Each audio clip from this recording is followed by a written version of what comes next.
Hello my dear students, good morning to all of you. I am Sasikant from Bihar. Most welcome to my YouTube channel Target Physics at a Glance.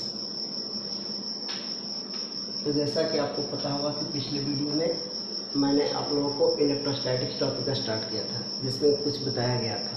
तो अब आगे आप लोग देखेंगे, है ना, विद्युत आवेश के गुण। क्या पढ़ें? विद्युत आवेश के गुण। अंग्रेजी में क्या कहते हैं? Properties of electric charge. Properties of electric charge, विद्युत आवेश के गुण। चलिए, सबसे पहला गुण हम देखते हैं। यह एक अदिश भौतिक राशि होता है। अदिश भौतिक राशि होता है।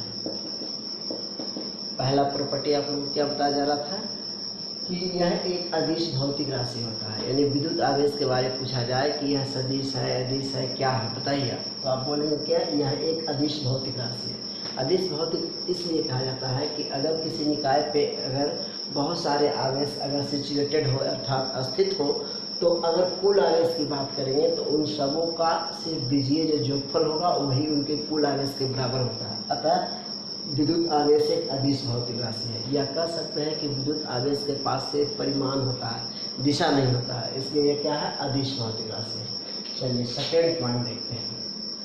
आवेश के प्रकार। आवेश धनात्मक एवं ऋणात्मक होते हैं। यानी चार्ज में भी पॉजिटिव और नेगेटिव। चार्ज धनात्मक भी हो सकता है, धनात्मक भी हो सकता है और ऋणात्मक भी हो सकता है। पॉजिटिव और नेगेटिव चार्ज के बारे में बेंजामिन फ्रैंकलिन के द्वारा बताया गया था। तो दोनों हो सकते हैं। चलिए आगे देखें। समान प्रकृति के आवेशों के बीच विकर्षण होता है। यानी like charges repel to each other. समान प्रकृति के आवेशों के बीच क्या होता है? विकर्षण होता है। क्या लिखेंगे? समान प्रकृति के आवेशों के बीच क्या होता है? विकर्षण होता है। विकर्षण होता है। जैसे अगर देखेंगे, अगर सपोज दैट यहाँ पे एक चार्ज है Q1, यहाँ पे एक चार्ज है Q2, दोनों सेम नेचर का है, तो दोनों चार्ज एक दूसरे को क्या करेंगे? रिपेल करेंगे। क्या करेंगे? रिपेल करेंगे। तो दोनों दूसरे को क्या करेंगे? विकर्षित करेंगे, ठेलेंगे। या कहिए अगर ये -Q1 है और दूसरा क्या है? -Q2 है, तो दोनों एक दूसरे को क्या करेंगे? रिपेल करेंगे। यानी दोनों आवेश सेम प्रकृति का है। अगर देखते हैं ए भी प्लस, ए भी प्लस, ए भी माइनस, ए भी माइनस, तो इसको बोलते हैं समान प्रकृति। तो समान प्रकृति के आवेशों के बीच, समान प्रकृति के आवेशों के बीच क्या होता है? विकर्षण होता है। चलिए अगर चौथा प्रॉपर्टी की बात बोलते हैं, असमान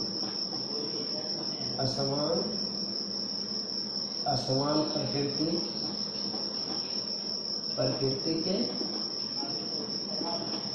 आवेशों के बीच हमेशा आकर्षण होता है। आकर्षण होता है। चलिए अब इसको कैसे देखेंगे? इसको इस तरह से मिटाया जाएगा। आप लोग सभी देख लीजिए, 1 मिनट देख लीजिए अच्छा से। बोर्ड थोड़ा छोटा है इसलिए परेशानी हो सकती है, लेकिन घबराने की बात नहीं है। जैसे ही लॉकडाउन समाप्त होता है फिर आप लोग को हैंड रिटेन मटेरियल उपलब्ध करा दिया जाएगा। सिर्फ और सिर्फ यहाँ समझ।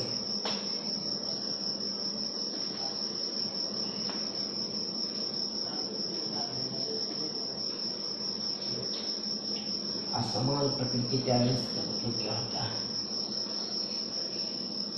असमान प्रकृति का आवेश कहने का मतलब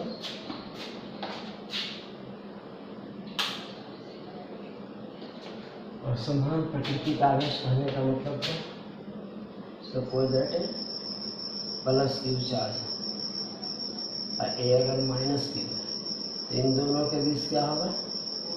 Q1 कर सकते हैं, इसको Q कर सकते हैं। दोनों के बीच अट्रैक्शन होगा। क्या होगा? अट्रैक्शन होगा। मतलब दोनों आवेश एक दूसरे को अपनी ओर क्या करेगा? खींचेगा। यानी जो ही असमान प्रकृति के दोनों दूसरे को अपनी ओर क्या करेगा? खींचेगा। या आप लिख सकते हो, अगर पहला चार्ज अगर हम माइनस रखते हैं Q1 और दूसरा क्या है Q2, तब भी इन दोनों के बीच क्या होगा? आकर्षण ही होगा। आकर्षण होगा। यानी आपको याद रखना होगा कि जब भी असमान प्रकृति के आवेशों के बीच क्या होगा? आकर्षण होगा। ठीक है, चलिए अब आपके मन में नेक्स्ट 3 4 होगा। आप कह सकते हैं नेक्स्ट प्रॉपर्टी। अगला प्रॉपर्टी क्या? जैसे देखिए नेक्स्ट प्रॉपर्टी में क्या है? प्रॉपर्टी नंबर 4 बताते हैं। आवेशित एवं अनावेशित वस्तुओं के बीच आकर्षण होता है। आकर्षण होता है कहने का मतलब है कि सपोज दैट एक ए वस्तु अगर सपोज दैट क्या है? आवेशित है, और दूसरा अगर क्या है? अनावेशित है। तो अगर इसके बगल में अगर रखेंगे किसी अनावेशित वस्तु को, तो आवेशित वस्तु अनावेशित वस्तु को अपनी ओर क्या करेगा? खींच देगा। मतलब एग्जाम्पल जैसे मान ली प्लस Q, और यहाँ पे जो है Q बराबर 0 है, तो इसको अपनी ओर क्या करेगा? खींच लेगा। चलिए प्रॉपर्टी नंबर विद्युत आवेश के नेक्स्ट प्रॉपर्टी क्या? दो अनावेशित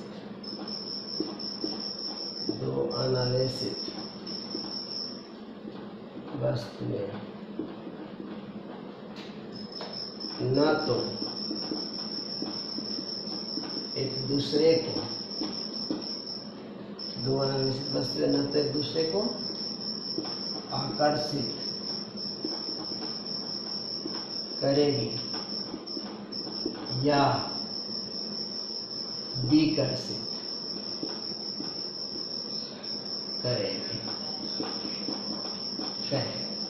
चलिए यहाँ मेरा कहने का मतलब है कि अगर दो वस्तु था, दोनों क्या है? अनावेशित है, उस पर चार्ज 0 है, तो दोनों वस्तु के बीच न तो आकर्षण ही होगा और न ही क्या होगा? विकर्षण होगा। चलिए क्लियर। नेक्स्ट पॉइंट तो अब मिटाया जाए, मिटाते हैं।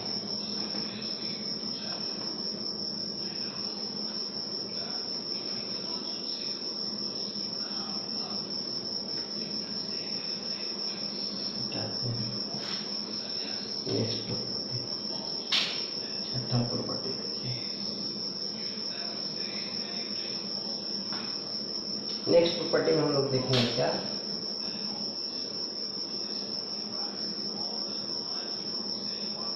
यदि आवेश अस्थिर हो,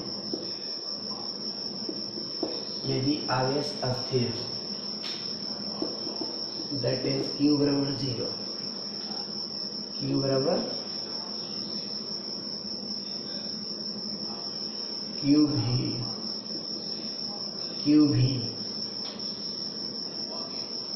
एक वेलोसिटी ऑफ चार्ज बने 0 हो,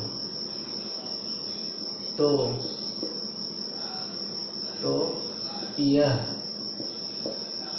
सिर्फ विद्युत क्षेत्र उत्पन्न करेगा। ऑब्जेक्टिव में पूछता है कि अगर अस्थिर आवेश है या कोई वस्तु है जो आवेशित है और अस्थिर है, तो वो ऐसे स्थिति में वो सिर्फ अपने चारों ओर क्या उत्पन्न करेगा, विद्युत क्षेत्र उत्पन्न करेगा, जिसको अंग्रेजी में बोलते हैं इलेक्ट्रिक फील्ड। चलिए, अगर सपोज दैट यदि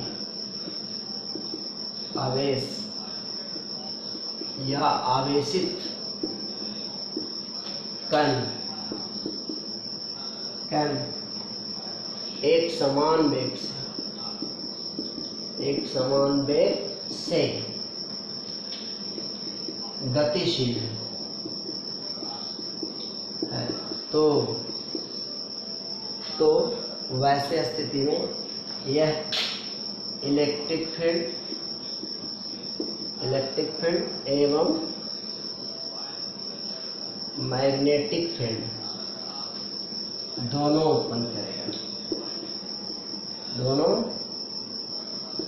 उत्पन्न करेगा।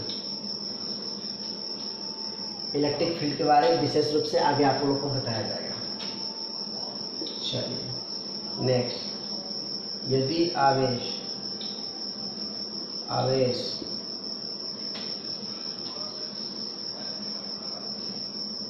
असमान वेग अर्थात एक त्वरण से गतिशील हो, तो वह अपने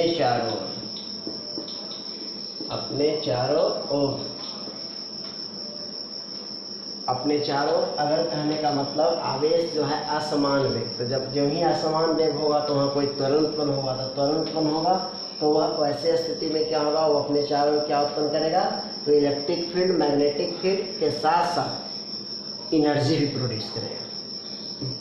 भी आगे बहुत पूछता है कि ऑब्जेक्टिव में हमेशा पूछता है कि अगर आवेश जो है एक समान वेग से गतिशील है, तो वैसे स्थिति में वो अपने चारों ओर क्या उत्पन्न करेगा, तो एक समान वेग से रहेगा तो क्या करेगा, इलेक्ट्रिक फील्ड के साथ मैग्नेटिक फील्ड। अगर एक त्वरण से गतिशील होगा तो वह क्या उत्पन्न करेगा, इलेक्ट्रिक फील्ड, मैग्नेटिक फील्ड और ऊर्जा उत्पन्न करेगा। लेकिन अगर आवेश क्या हो, अस्थिर हो या आवेशित कण अस्थिर हो, तो अपने चारों ओर सिर्फ इलेक्ट्रिक फील्ड को प्रोड्यूस करेगा। इसको एकदम बिल्कुल याद कर देना है ना। अब इसके बाद अगर आगे देखते हैं, आगे देखते हैं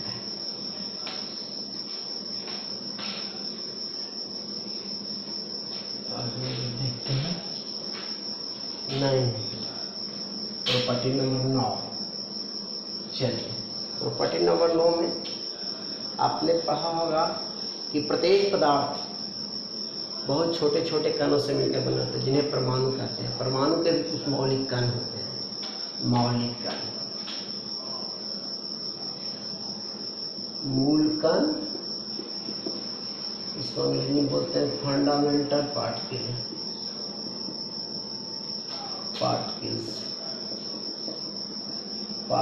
मूल कण या मौलिक कण। कोई भी पदार्थ होगा तो बहुत छोटे छोटे कणों से मिलकर बना होते हैं, जिन्हें परमाणु कहते हैं। परमाणु के परमाणु के मौलिक कण कौन कौन होते हैं, यहाँ देखेंगे।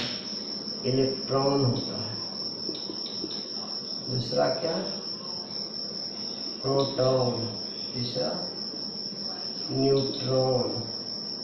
अब इन तीनों पे देखिए, इलेक्ट्रॉन, प्रोटॉन, न्यूट्रॉन, इन तीनों को मौलिक कण कहा जाता है। तो आपको याद रखना होगा कि इन तीनों पे चार्ज कितना होता है, उन तीनों का द्रव्यमान क्या होता है, आगे बहुत काम करेगा। तो इलेक्ट्रॉन पे जो चार्ज होता है -1.6 × 10⁻⁻19 कूलम।